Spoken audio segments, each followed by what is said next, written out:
Okay, so that's staying. I was sleeping in the living room, so I thought it was just a better option. It is a better option. It's definitely a better option. And in March, okay, we've got the sickness star on top of the 5-star in the south. Oh. Okay, just a heads up, honey. Heads up. Okay, does Dad or anybody have a roll-away bed that you could borrow for the month of March? I don't know. I can get an air mattress. You want me to get an air mattress for the living room? Either the living room or your office. Okay. Mm-hmm. And, honey, I tell you that, and then you're going to have to feel it out. I know how much you depend on what I'm telling you, but... I know. I have to feel everything out. Yes, you really do. And once you feel it out, then you know how to reach me. But it's a little problematic for you in that room. Well, I was sleeping in the living room, and it was better. I haven't slept in that room. I've just gone in that room to change. That's fine. Go there to change. And I'm not in there at all. Okay. So long as my concern is you have to get a sound night's sleep. So that's why I'm suggesting if the sofa isn't comfortable enough, then you may have to get, even Craigslist, something to do with either a fold-up bed or blow-up bed so that you can survive the energies of both March and September and December. Those are the 3 weakest months for that south location. Oh, okay. Uh-huh. Yeah. My concern is we could... that blue Buddha in the triangle? Say that again, Deb. Deb, I think I lost you, honey. Yep, I lost you. If you're listening to me off the air, you're going to give me a call off the air tomorrow or the next day, okay? Because I think there's a little more discussion about that, okay? So I think those of you who are listening, you can hear a little concern in my voice. Some months there's a doubling of energy, and I know Deb enough to know her health has not been strong for a little bit. So then it's, for those of us, when we go through this cycle of it's not strong, we're going to get hit again. And it makes the year challenging.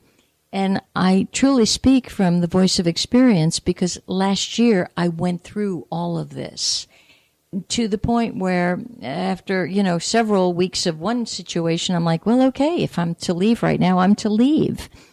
And you get to that point. And I'm telling you, I do feng shui. Sick as I was, I moved the bed, I put the metal, I did this. And finally I just said, okay, just be still. Talk to the essence of the disease, get comfortable, and see where it takes you. And where it took me after 6 months was a whole different being emerged, a stronger being, a more illumined being, a calmer being. So there's always a reason why we're kind of taken down, if you will. It's very good. There's nothing bad about it, except the labels and the judgment that we put on it. And then, of course, Western medicine and the pharmaceuticals help put those labels on. So you've got to do the inner work. It's all about the inner work always. So I want to just go step backward as I was speaking about this gal from yesterday that was on the phone with me and how her head was on a wall, which interestingly was not one of her strong walls. And once again, she had studied with me and kind of should have known better, but she really felt so badly. At the beginning of the conversation, she almost broke down and said, I'm stuck. And I don't know, I've forgotten everything and I don't know what I'm doing. And I kind of chuckled and said, oh, honey, you have feng shui amnesia. And she did. It's like it all had gone. And as she started to talk about just the angst between her young daughter, and herself. Nobody winning, truly head to head. And that's when I walked energetically into her master bedroom and said, so what wall is your head against? And she mentioned it. And I said, what wall is your daughter against? And she gasped because it was truly head to head. And we use that expression. I'm head to head with you, toe to toe. And it's a butting of the heads. So if she doesn't, and this darling new wonderful love that's in her life, she was going to call him immediately saying, we have work to do, and change the bedroom. And it's no small feat, to change a whole bed around. It's a big commitment to your wellness, to your balance. So I'm waiting the call that she's telling me, yep, we did it, and things have lightened up a bit. But there's a part 2 to that story that I found very interesting as well. She's been in this home, I'll say maybe 10 years. It's a sweet house, happy house, pretty house, nothing wrong with this house. Matter of fact, it's brought several good things to her. She started a new career. She did find what I think is the love of her life. And all by herself, she raised 2 kids. I don't think any child in their teenage years is all that easy. So the firstborn, he was easy. Second one, not so. However, now the question goes, and I tell you this so you can look at your life and your decisions. So she's rambling on about everybody's feng shui and where do we need and what do we put, and they're going to now build out the lower level, which would be a considerable outlay of money, big disruption to the house. And something made me ask, do you still love the house? Does the house still love you? Do you belong there? Well, no, I'm not feeling it, but I can't leave. And this resistance splopped out of her mouth that she had to laugh at, because I was having a good laugh going, oh boy, the house doesn't want you. You don't want to be there. And yet you're going to build out? What are we thinking? What are we doing? Now, this is not somebody who's in their 80s that, the thought maybe of moving would be a bit too much. No, she's ready to go. Not only that, boyfriend's job isn't what it should be. She's tired of her job. She's thinking of changing one of the children in the school they're at, and the other child is also at a change point. What's wrong with right now going? Except fear. So, and because the whole fear energy is in the center of the Bagua this year, lots of people are going to be swamped. Your boat is going to be swamped with fear.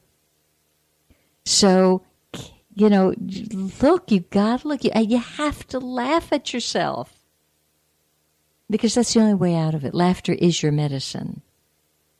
So look at what you're holding on to with resistance. I can't possibly do that. Why can't you possibly do that? There's life in other places. Yes, it takes effort. Yes, it takes gumption and get up and go. It's sure, to me, it beats staying where you are and dying. So we got a free line, 321-806-3159, for any of you who wish to call in. 321-806-3159. I am Elaine Bartlett, and my show is The Purple Portal. And I do hope you have a chance to check out on my website my latest, most delightful book, at least it is to me, and feedback so far, so good. People resonate with it because of its purity and its simplicity. And in its simplicity, it's very insightful. And so that is the Prosperity Portal.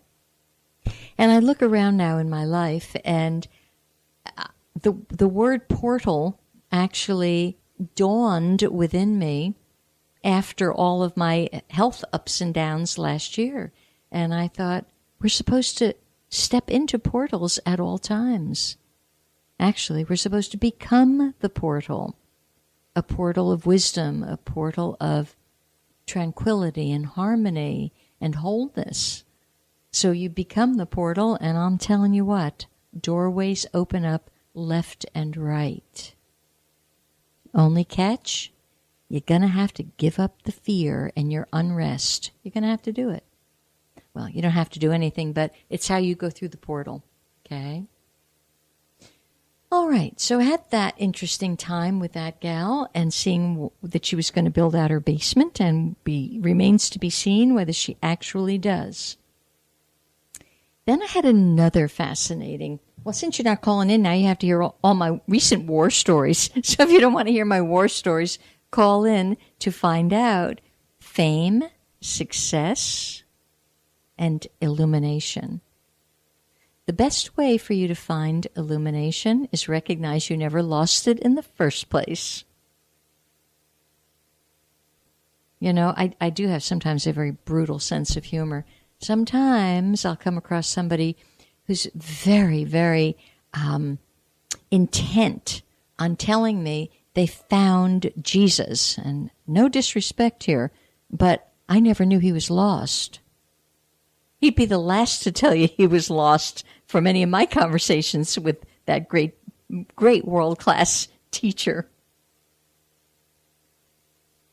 Matter of fact, he would tell you there's nothing to find. There's only to go deeper into yourself and get clearer on who you are.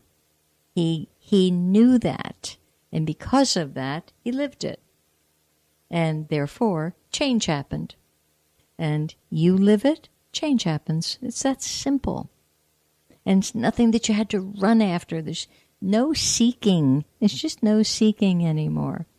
The enlightenment that you're seeking, the illumination that you're seeking, you are the shining one. And I know it's like, oh, get off it, Elaine. But it's true. It's who you are, the shining one.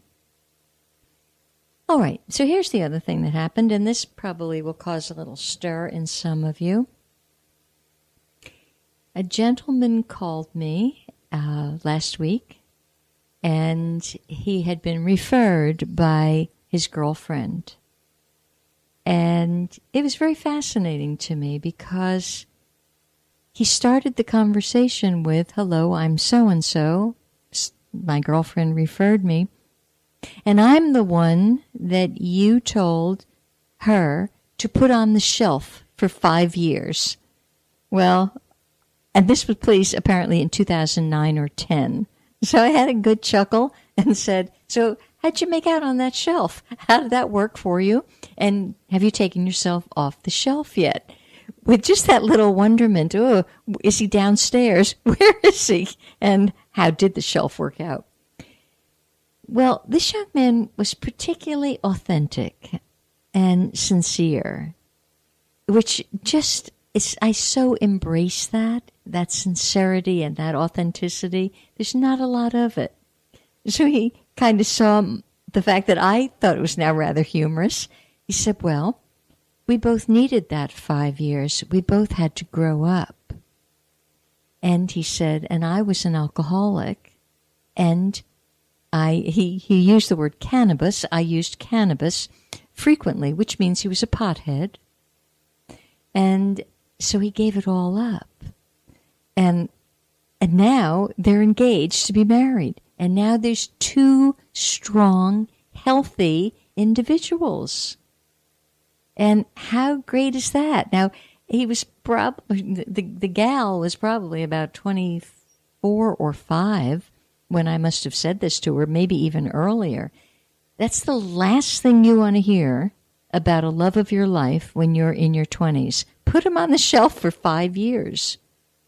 So it's interesting that all these years later, she was strong enough and loving enough to be able to look at her life and say, you might want to call her. Like the 2 of them passed a huge, what is called an initiation. That's what it is. You pass these thresholds of light, and you become more of the light you are. But he also told me something else, and this I'll put out there. Again, some of you are not going